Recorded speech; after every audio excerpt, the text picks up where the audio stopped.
deferred. Deferred. Okay. Yeah. Daktari. Yes. We've just painted a picture of what the situation is in universities as we speak today. Yes.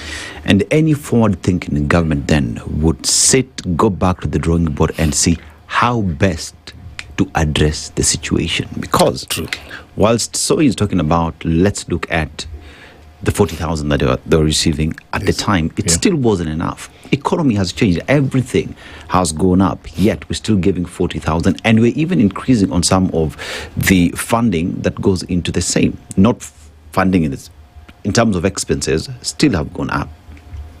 Would you reckon that as a country where we find ourselves today, that we are not intentional, we do not have political goodwill to address matters to do with education as a fact with the agency that it requires, that all we're doing is just playing politics?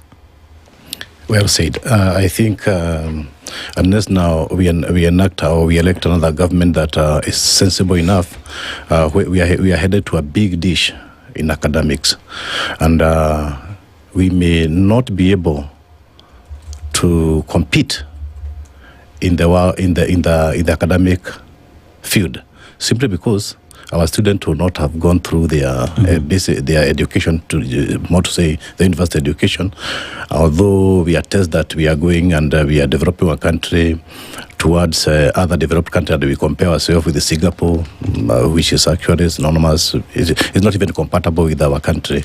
I think if you go back to from primary education to the university education, things are quite expensive.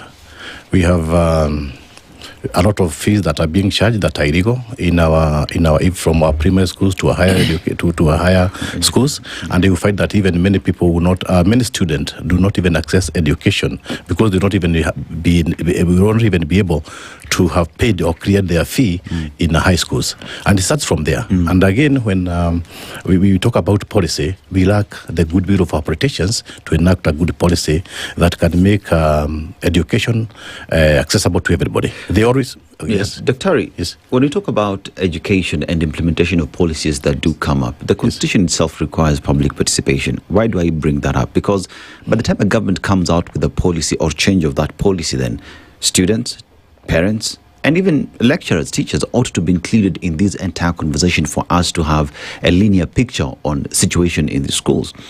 Do you reckon, or rather, what's the situation when it comes to views from parents, views from students, views from tutors being picked up to inform policy direction and decisions that would be implemented later? I wish we had a listening ear when you come to people who listen, because we had a presidential working party that did some public participation. We gave very good views that could be put into policy, but they were never enacted. They enacted what they wanted. They enact what they are guided by the politics of the day.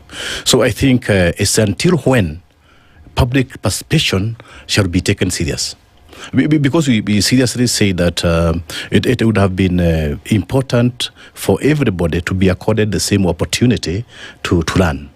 And more so, we have so many vulnerable people, orphans, and putting it seriously, Parliament should enact that all vulnerable students, all vulnerable people should access education without any discrimination.